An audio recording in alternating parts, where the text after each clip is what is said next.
Our next guest, here's a guy that you want, and I don't know why you don't get him, but here he is. Three-time Academy Award-nominated actor. Listen to how much money his films have made. How much money do you think his films have made? Oh, it's up there. I don't know. That's right, $7.9 billion. Oh, I wasn't... $7.9 billion. His new movie, better to see it this summer, The Lone Ranger. Talented musician in addition to being an actor. Yeah, talented musician.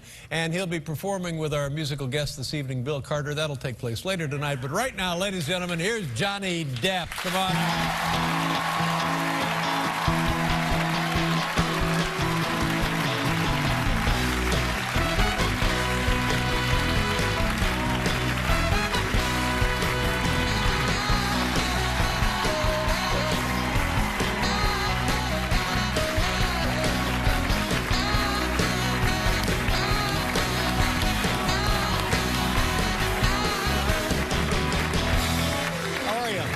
Good. Thank you so much for being on the program tonight. This is exciting. Now, here's how dumb I am. I didn't realize that when you wanted to be in show business, you were going to be as a musician. You are a musician, and that's what you thought you would be, a famous, whatever, musician. Yeah, since I was about 12. 12 years old. And what is your instruments? You play multiple instruments? Mostly guitar. Guitar? Yeah. You started in Kentucky? Is that where it started? Yeah. I think it was. Yeah. And then you went where? Did you go from Kentucky? South Florida. South Florida? Yeah. And then you went to Hollywood, Los Angeles? And you were going to be a music star? Well, not necessarily. Yeah. But you wanted to pursue I was going to be a guitar player. Going to be a guitar player. Yeah. And where did you see yourself as a guitar player? As like a really good, like a studio guy, a not solo actor? Not particularly good, no. Oh, not good? No. But I was all right. But you had never thought about acting? Never once, no. That's crazy, isn't it? Yeah. Yeah. So, look at us now. Yeah. So, so what was the turning moment? You're out there in California, you have your guitar, and suddenly you're an actor.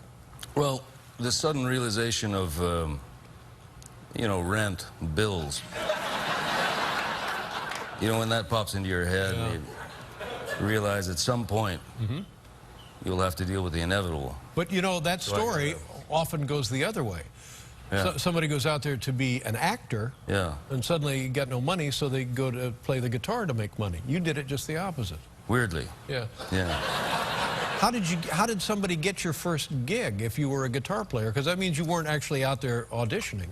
No, my band moved from Florida to Los Angeles. What was the name of the band? At the time we were called The Kids. The Kids. We actually were kids at the time. And so you and the kids are out there. Yeah. Yeah. Well, I mean, literally, you and the kids are out there. Yeah. And so then what happens? You know, did some opening act stuff, that kind of thing, and. Who did you work for? Open up for? We did some good shows back in that time. It was like Billy Idol and you know, guys like that, the Pretenders. Wow. Yeah. Ramones. Yeah. And good gig. So then all of a sudden you're somebody calls and says, "What? I saw you on stage with the Kids?" No. No, I was dead broke, you know, and I was filling out job applications at various, well, anything, you know, video stores or coffee joints or whatever. And a friend of mine, who happened to be an actor, Nicolas Cage.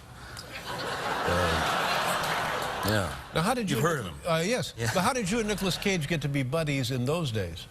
He was just sort of around all the people that I was hanging around with, and we became pals. And he sent me to his agent to, you know, he said, "I think you should try acting." And I met his agent. She sent me to read for something, and they hired me. What was that? You remember what that was? Yeah, that was Nightmare on Elm Street, the first one. Yeah. Whoa!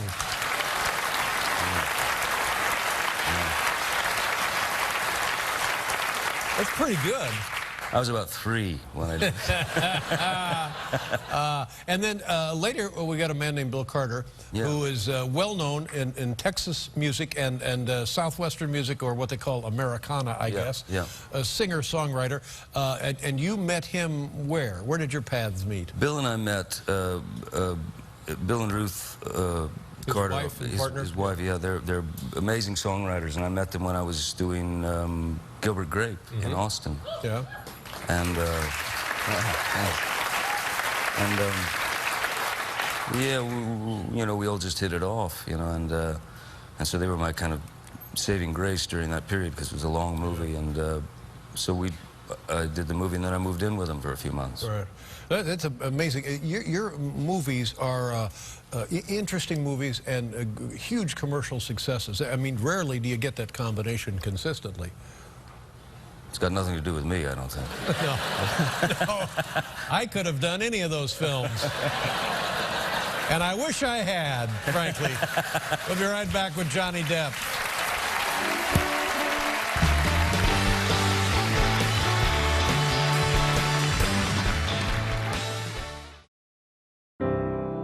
When I hold you, baby,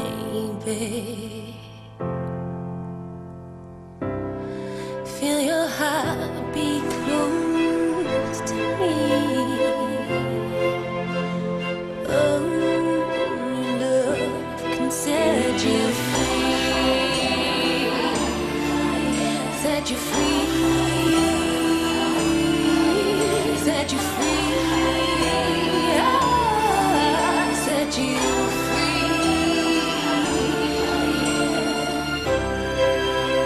Not to last forever. Oh, love can set you free.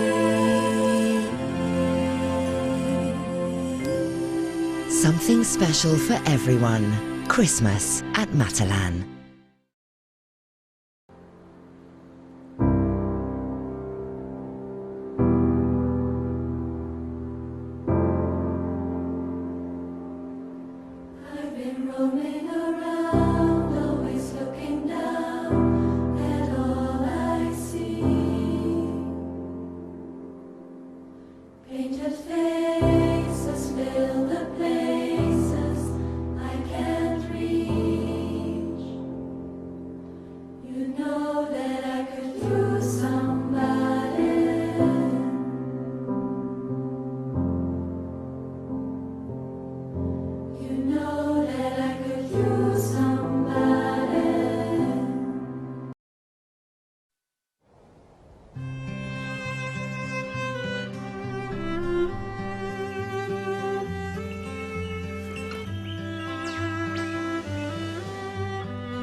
Life has drawn you here.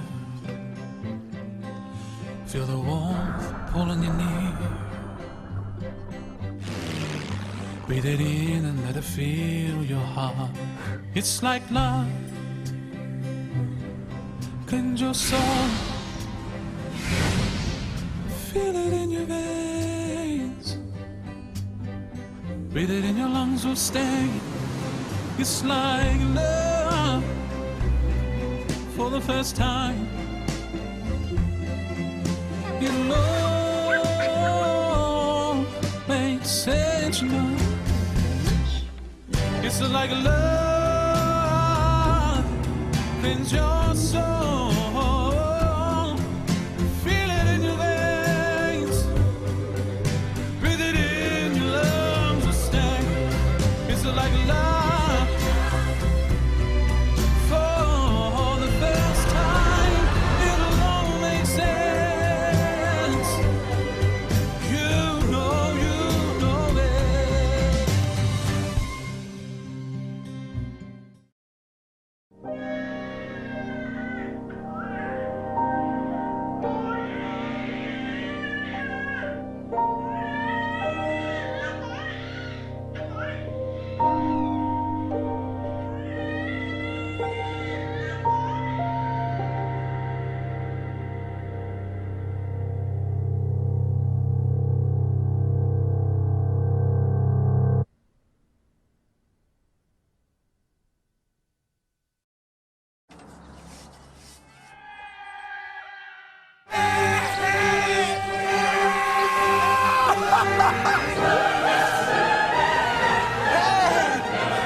Depp is here.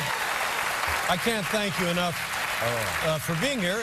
It's a nice night for us, and I hope it's for you as well, because you're here with your friend, and we're going to hear some music later. Yes, sir. Let's talk about The Lone Ranger. Oh, I'm so excited for this movie. This is excellent, and you're not the Lone Ranger. I'm not. You're his faithful companion, Tonto. I play Tonto. Yeah. Do you mind if I just show these? Oh, sure. These are great. And the Lone Ranger is, of course, who's the Lone Army Hammer, yeah. And that's you. He's terrific, yeah. He's great.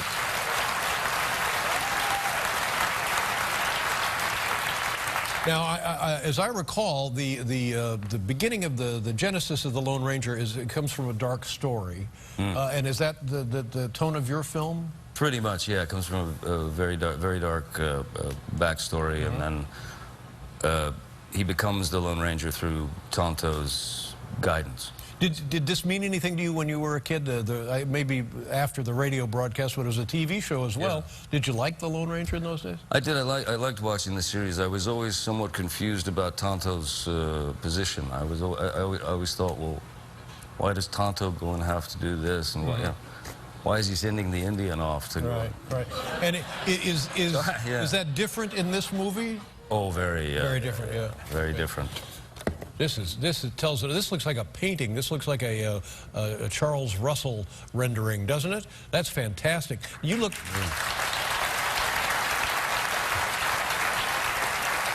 You look like you know what you're doing on a horse. Yeah, I don't. That was probably about 2.5 seconds before everything went very sideways. But I'm telling you, I mean, forget the movie. I'd pay $10 just to look at this picture. But you ride. You don't ride? I have. No, I've ridden quite a lot in various movies and stuff. And, you know, growing up in Kentucky, you grow up around horses and everything. But every horse is different. Sure. You know, so, yeah. So you had to ride that horse at top speed? Quite a lot, yeah. How did that go? Went pretty well up until a point, yeah. There was one moment in particular where it got unpleasant, where the horses had been running. We'd been running them all day, so they weren't really interested in slowing down at all. So we went to we were shooting in a different place in the desert where there's these, you know, there are little bumps and things growing, and so my horse that I was on decided to jump a couple of these little obstacles. Horse was unaware that the saddle I was wearing to sit on top of it was sort of jerry-rigged, kind of faked. It was to give the effect that you were riding bareback the horse. To give the effect that I'm riding bareback. So basically, it's not really tight on the horse. It's just enough to. Yeah, just a little tissue there for you to sit on. Essentially, yeah. A Band-Aid. And so yeah, when we came down, I went to the saddle slipped, you know, and I went to the left and had the reins here, and somehow had the wherewithal to grab the mane of the horse. And then the next thing I saw, all very calm for some reason. I figured that fear would kick in, but it didn't. I was waiting. All I saw were in front of my eyes were these very muscular horse legs, and the striations of muscles moving, you know. It's kind of death machine. And one word popped into my head. Hooves. Hooves. You know? Hooves. Hooves. In any case, hooves. Yeah. Mind the hooves. So what do you do when you're in that position? Well, you make a decision. Yeah. Will I go with the beast until someone wrangles it? Yeah. Or will I drop? You know, it's a crapshoot. Sure. And what did you choose? I dropped. You dropped. Now, when you... I mean, you know, we're being silly about this, but you really could have been seriously injured, if not killed. Horrifically mangled, at the very least. Yes. Yeah. You landed on your back. Did you get stepped on? I landed on my back. You know, hit the deck pretty hard, and the one thing that saved me was the horse's instinct to lift his front legs and go over me. Stepped over you. Stepped over me. Had he not, God, it yeah, was yeah. coming straight down into the head. Yeah. Broken ribs, strains, bruises, anything?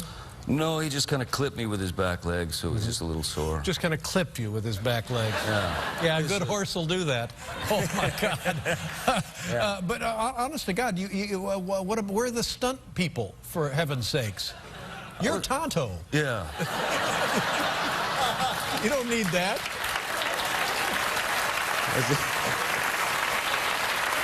Well, It's the exact same question I asked. yes. I can't wait for this film. Now, when we come back, your friend Bill Carter will be here. Wonderful. We'll talk more about Bill and the music we're going to hear later. Johnny Depp is here. We'll be right back, everybody.